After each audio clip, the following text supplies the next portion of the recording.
Okay so hello everyone, very good evening to all of you. I hope आप सब बहुत अच्छे होंगे। और प्यारे बच्चों, आज हम सॉल्व करेंगे 2026 में जो पेपर आया था आप लोगों का, उसमें से ये क्यू सेट है।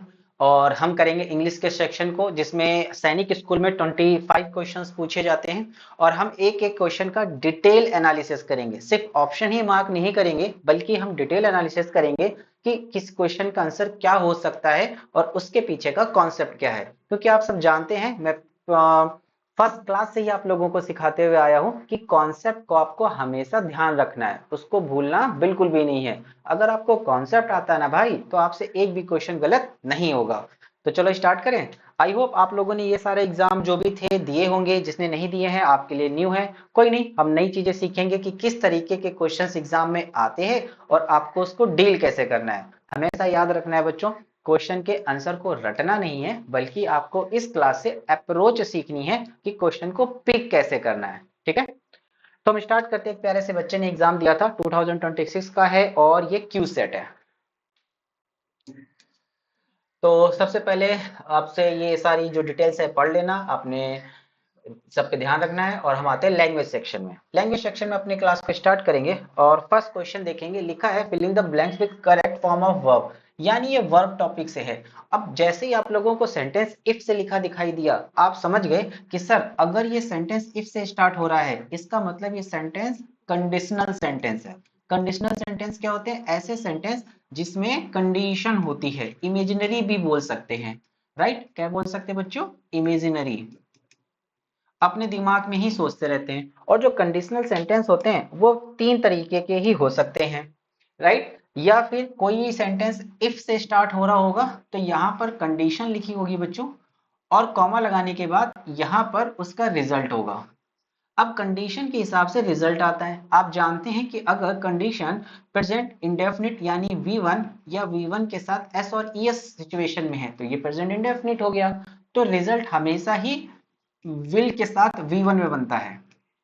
अगर कंडीशन ऐसा हुआ V2 है, या फिर हम कह सकते हैं वर लिखा हुआ है, तो रिजल्ट हमेशा वुड के साथ V1 में बनेगा। और अगर ऐसा हुआ कि कोई कंडीशन हैड में है यानी परफेक्ट टेंस में है, हैड के साथ V3, तो ऐसी सिचुएशन में जो रिजल्ट होता है वो वुड हैव प्लस V3 में बनता है, राइट? और आपको क्लासेस मैंने सिखाया था कि जब भी कंडीशनल सेंटेंस आएगा तो अगर इधर से सेंटेंस नहीं पकड़ पा रहे हो तो रिवर्स साइड से पकड़ना। तो यहां से देखो, आपको यहाँ पर क्या वुड लिखा दिखा है और यहाँ पे सर्व लिखा है, यानी ये V1 है, वुड के साथ V1। तो आपको जब भी वुड के साथ V1 देखता है, आप क्या लगाते हैं हमेशा? या तो V2 आता है या वर आती है। यहाँ ध्यान से देखो ऑप्शंस में, क्या ऑप्शंस में आपको कहीं पर भी V2 लिखी दिख रही है? कहीं नहीं है। यहाँ एम है, आएगा नहीं। वॉज है, आएगा नहीं। हैड आएगा नहीं। वर तो लिखा है ना, वर। तो यहाँ पे वर बिल्कुल सही हो जाएगा। इसका मतलब है if I were a doctor, यदि मैं डॉक्टर होता, लेकिन डॉक्टर हूं नहीं, सिर्फ सोच रहा हूं कि काश मैं डॉक्टर होता। Got it?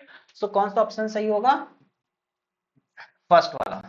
Moving on question number second. Conjunction से क्वेश्चन था ये। कंजंक्शन क्या करता है? चीजों को जोड़ने का टाइप काम करता है। लिखा है आई डोंट नो, मैं नहीं जानता, dash she left the house, उसने घर छोड़ दिया। अब आई डोंट नो अपने आप में एक सेंटेंस है, बिल्कुल सही बात है, तो इसको हम सेंटेंस वन कंसीडर कर लेते हैं। सी लेफ्ट द हाउस ये भी अपने आप में मीनिंग दे रहा है, ये सेंटेंस टू है। अब सेंटेंस वन को सेंटेंस टू के साथ जोड़ने के लिए हम कंजंक्शन का यूज करेंगे। मैं नहीं जानता बट सी लेफ्ट, बट नहीं आ सकता भाई। वाइल तो तब आता है जब दो केस साइमल्टेनियसली हो रहे हों, एक साथ हो रहे हों, तब आता है। इस सिचुएशन में नहीं आएगा। I don't know where she left the house, where आता है किसी प्लेस को बताने के लिए, रीजन को बताने के लिए नहीं, लेकिन यहाँ पे रीजन पूछा जा रहा है। Why will be the correct answer. मैं नहीं जानता why she left the house, उसने घर क्यों छोड़ दिया। सो फोर्थ ऑप्शन बिल्कुल सही है। समझ गए? आगे बढ़ते हैं। क्वेश्चन नंबर थर्ड पे आते हैं। लिखा था we are to meet him next week, improve करना था। बच्चों यहाँ नेक्स्ट वीक लिखा है, इसका मतलब बात हो रही है फ्यूचर की। लेकिन सिर्फ यही सफिशिएंट नहीं है।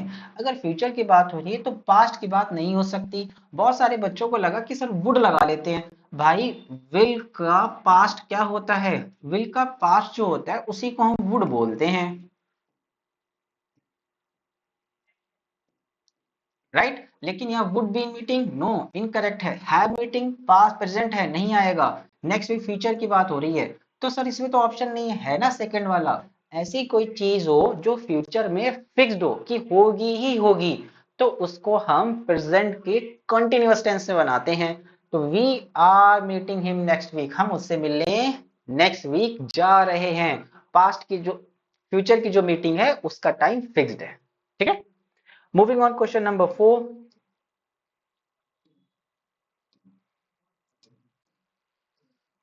चलो क्वेश्चन नंबर 4 देखते हैं दोस्तों। करेक्ट क्वेश्चन टैग बताना था। क्वेश्चन टैग इंग्लिश का सबसे इजी चैप्टर है, इजी टॉपिक है, राइट। देखो क्या लिखा था, एवरीथिंग इज फाइन। अगर सेंटेंस पॉजिटिव दिखा, इसका मतलब नॉट तो कहीं नहीं लगा, सेंटेंस पॉजिटिव है, तो question tag must B negative बनेगा। तो पॉजिटिव वाले तो बन ही नहीं सकते, सेकेंड और थर्ड गलत है, या तो फर्स्ट सही होगा या फोर्थ सही होगा। ठीक है भाई, तो अगर पॉजिटिव है तो इस को इधर लाएंगे और ये निगेटिव बनाएगा इज और नॉट, और इज और नॉट का कॉन्ट्रैक्शन होता है इजंट। करेक्ट।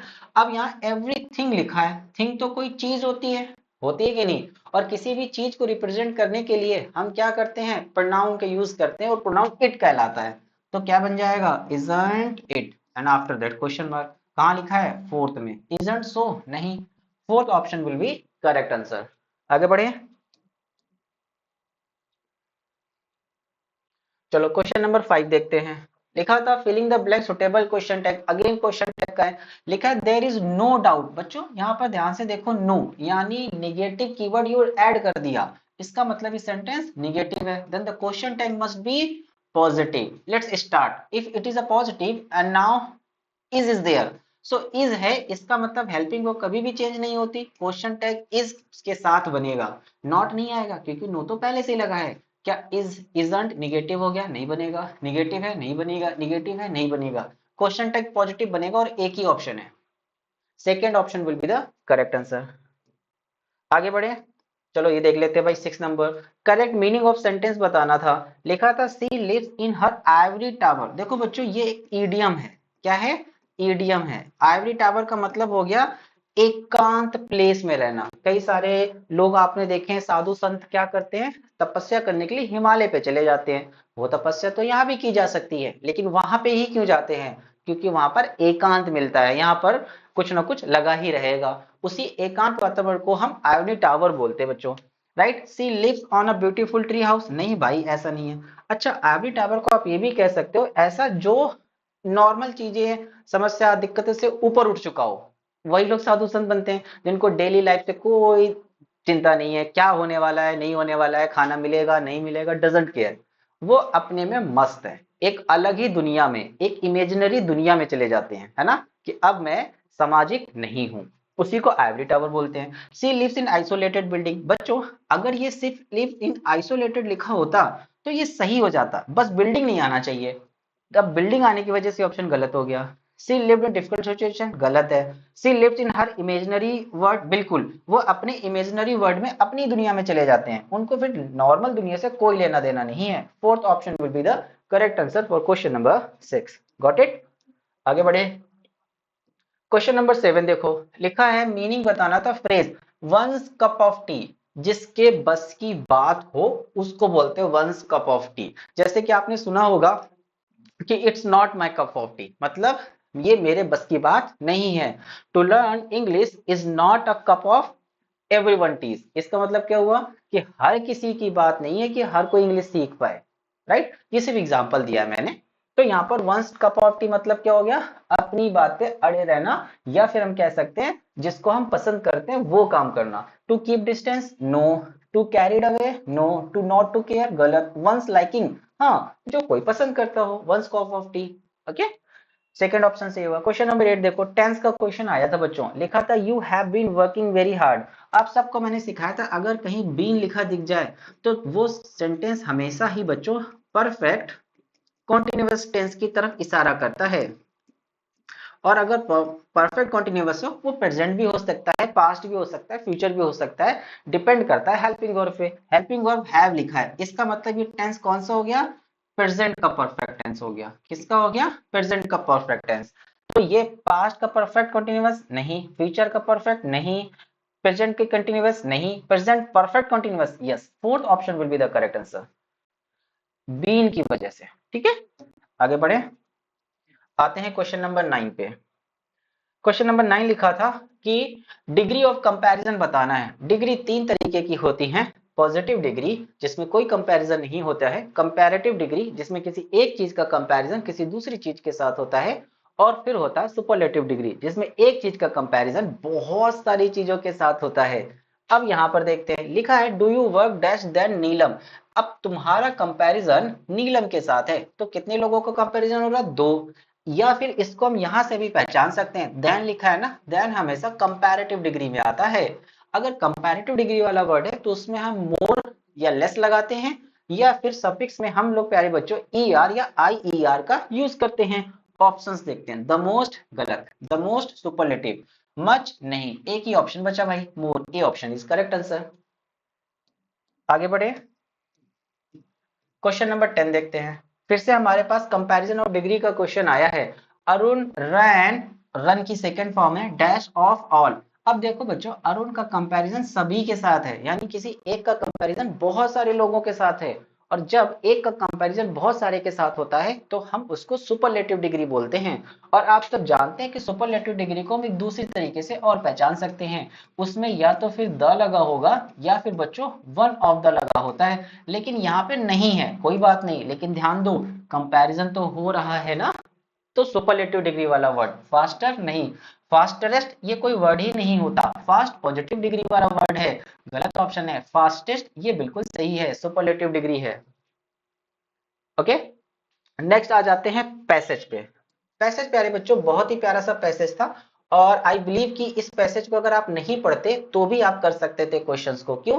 क्योंकि ये जो पैसेज है ना, इस पैसेज में एपीजे अब्दुल कलाम जी के बारे में है, और उनके बारे में हर कोई जानता है। तो चलो जल्दी से पैसेज पढ़ लेते हैं। तो पैसेज में लिखा, Abdul Kalam ji 11th president India के थे। ग्रेट मैन थे with high level of intelligence, बहुत ही इंटेलिजेंट बंदे थे। He was born and raised Rameshwaram में पैदा हुए, जो तमिलनाडु में है। उन्होंने फिजिक्स में पढ़ाई करी थी तिरुचिरापल्ली से, और एरोस्पेस इंजीनियरिंग करी थी MIT Madras institute of technology से, जो चेन्नई में है। साथ ही साथ एक बहुत ही अच्छे स्टूडेंट थे स्कूल के डेज में, उनको हम लोग मिसाइल मैन के नाम से भी जानते हैं।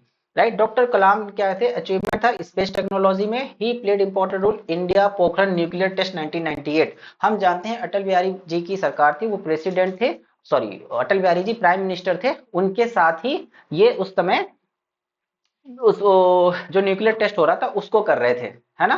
तो उन दोनों लोगों का बहुत इंपॉर्टेंट रोल है। आज अगर इंडिया के पास न्यूक्लियर बॉम्ब है तो just because of Atal Bihari ji as a prime minister, और हमारे जो अब्दुल कलाम जी हैं उनको तो कैसे ही भूला जा सकता है।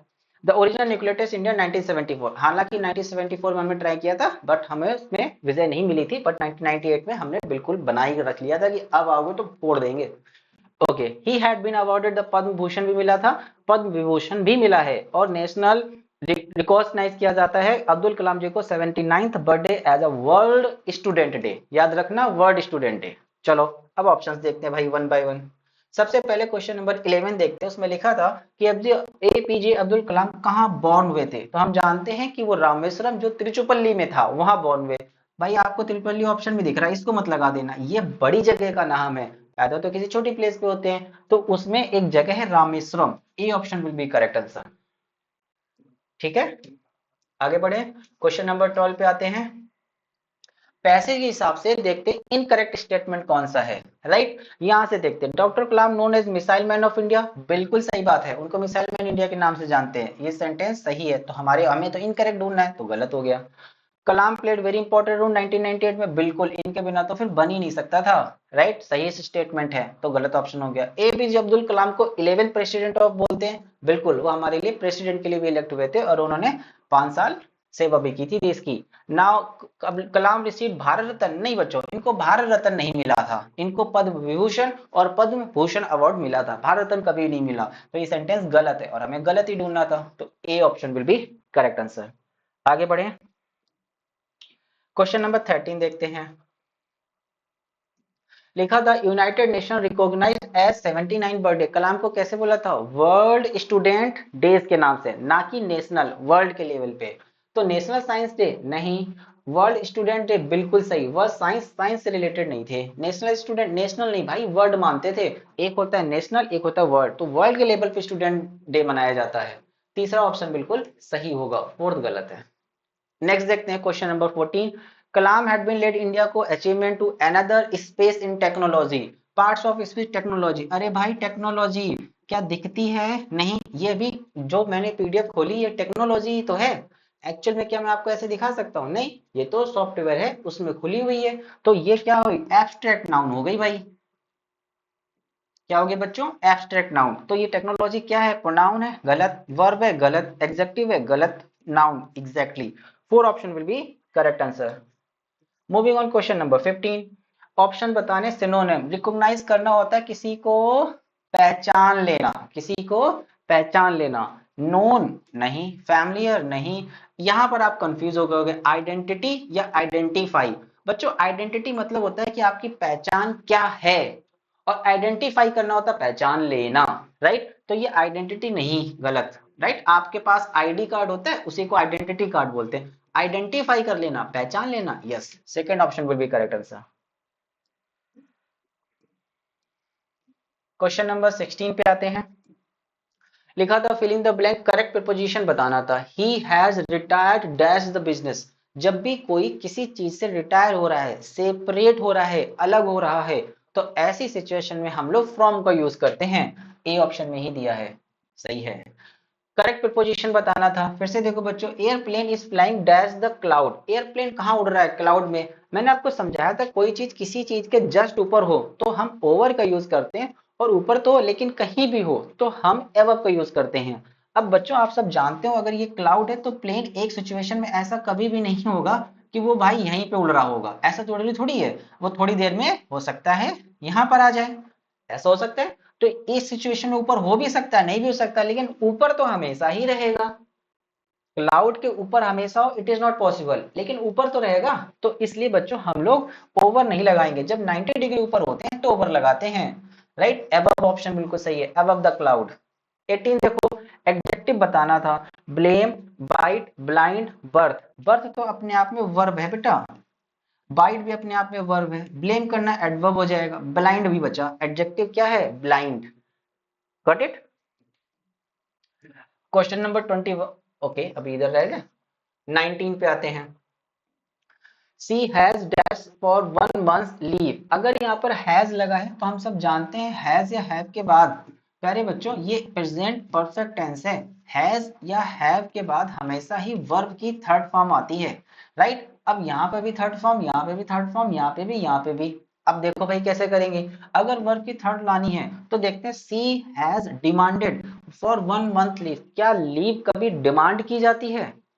लीव तो मांगी जाती है, और जब हमें लीव चाहिए तो हमें किसी से प्यार से काम कराना पड़ेगा, पूछना पड़ेगा, बताना पड़ेगा, ना कि डिमांड करना या ऑर्डर करना। गलत है। लॉबी, नहीं भाई गलत है। Called, she has called 1 month leave, leave को बुलाया नहीं जाता है, गलत। सी आस्क्ड बिल्कुल सही है, asked will be the correct answer. उसने 1 महीने की लीव के लिए पूछा या फिर बताया। नेक्स्ट 120 नंबर क्वेश्चन था, choose the opposite of demolish. Demolish मतलब होता है गिरा देना, डिमोलिश मतलब होता है गिरा देना। राइट, कोई बिल्डिंग है और अगर बिल्डिंग को गिराना है तो हम डिमोलिश कर देंगे। राइट, चलो, इसको बोलते हैं डिसमेंटल, बिल्कुल सही है। डिसमेंटल मतलब उसको तोड़ फोड़ करके उसको भी गिरा देना, ये तो सिनोनिम हो गया, हमें तो एंटोनिम चुनना है, गलत। रेज मतलब भी होता है बच्चों गिरा देना, गलत वर्ड है। ग्रो मतलब बढ़ाना, लेकिन मुझे गिराना चाहिए, राइट, इसका अपोजिट चाहिए। तो ये गिराना का बढ़ाना थोड़ी ना होगा, अगर कोई चीज गिर जाएगी तो उसको खड़ा कर दो, राइट, ना कि बढ़ा दो, गलत है ऑप्शन। इरेक्ट करना, इरेक्ट का मतलब होता है खड़ा कर देना। राइट, कभी कभी क्या होती है, साइकिल आप लोगों की खड़ी होती है और गिर जाती है। राइट, तो साइकिल अगर गिर गई है तो हम उसको डिमोलिश जनरली बिल्डिंग के वर्ड में यूज किया जाता है, जब उसको खत्म किया। इरेक्ट करना, दोबारा वापस खड़ा कर दो। ठीक है, तो कौन सा ऑप्शन सही होगा? 4। आगे आते हैं क्वेश्चन नंबर 21 पे।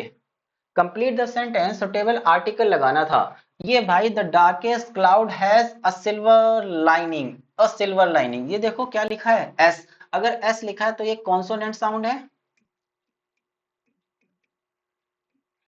और अगर कॉन्सोनेंट साउंड है तो कॉन्सोनेंट साउंड के साथ क्या आता है बच्चों, हमेशा ही ए आता है। वन ऑप्शन सही होगा। फाइंड द करेक्ट स्पेलिंग बताना था कि करेक्ट स्पेलिंग कौन होगा। ये तो ये वर्ड आ गया जो हम डेली यूज करते हैं, बिस्किट। हम जानते हैं बच्चों कि इंग्लैंड में इसको बिस्किट बोला जाता है, बस इंडिया में हम लोग इसको बिस्कुट बोलते हैं, है ना, मीनिंग वैसी होती है ना, इसीलिए। तो बेस ई तो का आता ही नहीं है भाई, गलत ऑप्शन है। बिस्कुट गलत है। बिस्क्यूट नहीं भाई, कोई क्यूट नहीं है, बिस्किट बिल्कुल सही, फोर्थ ऑप्शन सही है। क्वेश्चन नंबर 23 देखेंगे। हमें बताना है सिमली क्या होता है। बच्चों ये जो सिमली होता है इसको उपमा बोलते हैं। एक्चुअल में ये फिगर ऑफ स्पीच का टॉपिक है। फिगर ऑफ स्पीच को हम लोग हिंदी में अलंकार भी बोलते हैं। क्या बोलते हैं बच्चों, अलंकार, जिसमें कि सिमली, पर्सोनिफिकेशन इस तरीके के आते हैं। तो सिमली मतलब होता है उपमा देना, किसी को किसी के बारे में उससे उपमा देते हैं, है ना, कि तुम उसके जैसे हो, तो इसमें सिमली होता है। जैसे कि एग्जांपल देखो, ही इज रनिंग, नहीं, लेकिन यहाँ क्या लिखा है, he runs like a leopard, वह ऐसे दौड़ता है जैसे कि लेपर्ड दौड़ता है, तेंदुआ। क्या तुम तेंदुए की तरह दौड़ने से तुम तेंदुए हो गए? नहीं, राइट। जैसे हम बोलते हैं अच्छा तुम रात को जग रहे हो, इसका मतलब तुम उल्लू की तरह हो। उल्लू नहीं हो, लेकिन उल्लू की तरह हो, उपमा दे दी, क्योंकि उल्लू रात को देख सकता है, रात को जगता है। इसी तरीके से तुम वैसे ही दौड़ते हो जैसे लेपर्ड दौड़ता है। तुम्हारा क्या कर दिया, कंपैरिजन कर दिया किसी जानवर से, तो उपमा दे दी तुमको कि तुम लेपर्ड की तरह दौड़ रहे हो, तो ये बिल्कुल सही होगा। Select to play cricket, he play cricket, नहीं। Okay, filling the blanks, correct form of verb, Lokesh was busy when we dash to see him. अरे भाई, लोकेश वॉज भी लिखा है, पास्ट टेंस है, इसका मतलब सारी चीजें पास्ट में होगी ना भाई। तो when we gone, third form नहीं, फर्स्ट फॉर्म नहीं, goes first form plus S और एस नहीं, वेंट ये बिल्कुल सही है, वी टू आएगी, वी टू भी तो पास्ट में आती है। तो क्या होगा, when we went to see him, वो बिजी था जब हम उसको देखने गए थे। तो कौन सा सही होगा, फोर्थ ऑप्शन। 25 देखते हैं, filling the blanks, correct form of verb, 40 rupees लिखा है। बच्चों देखो, वैसे ये 40 रुपीज तुमको देखने में लगा होगा कि भाई रुपीज लिखा तो ये तो प्लूरल हो गया, प्लूरल हो गया तो प्लूरल वर्ब आनी चाहिए, नहीं, जबकि 40 रुपीज अपने आप में एक सिंगुलर सब्जेक्ट है। कैसे, क्योंकि जब भी कोई चीज एक साथ इकट्ठा लिखी है, कैसे लिखिए, काउंटिंग है, लेकिन वो काउंटिंग कलेक्टिवली काउंटिंग है। अब 40 रुपीज एक एक करके नहीं, इकट्ठे उसने 40 रुपीज को एक बोल दिया, राइट। तो ये 40 रुपीज सिंगुलर सब्जेक्ट हो गया, और सिंगुलर सब्जेक्ट से सिंगुलर वर्ब आती है। हैज नहीं, एम तो स्पेशल कैरेक्टर है, आई के साथ आता है, आर प्लूरल है, गलत, एक ही बच्चा, is a small amount, right. देखो जब भी हम किसी चीज को डिस्ट्रीब्यूट करेंगे बच्चों, तो एक एक एक करके बांटी जाएगी, और जब डिस्ट्रीब्यूट करी जाती है तो वो चीज प्लूरल हो गई है, राइट। अगर मैं सेंटेंस को बनाता 40 rupees are distributed in among 4 students, correct. लेकिन बच्चों जब किसी से कलेक्ट किया गया है, स्मॉल अमाउंट की बात की गई है, तो 40 रुपीज को कलेक्टिवली बात की जा रही है। कैसे बात की जा रही है, कलेक्टिवली। और जब हम किसी चीज को कलेक्टिवली बात करते हैं तो वो सिंगुलर सब्जेक्ट की तरह ट्रीट होता है। तो कौन सा ऑप्शन सही होगा, सेकंड वाला, राइट। तो ये थे आपके 25 क्वेश्चंस। अब आप मुझे कमेंट में बताएंगे कि आपके इंग्लिश में 25 में से कितने क्वेश्चन सही हो रहे हैं जनरली। और अगर मैं पेपर का लेवल देखूं, यहाँ इजी पेपर था, हम इसको मॉडरेट नहीं कह सकते, इसको हम हार्ड तो बिल्कुल नहीं कह सकते, क्योंकि क्वेश्चन टैग और डिग्री से ही दो दो क्वेश्चंस आ रहे हैं। तो ये पेपर इजी है आपके हिसाब से, ठीक है। चलो फिर मिलेंगे किसी नेक्स्ट वीडियो में। Till then bye tata and God bless you all बच्चों।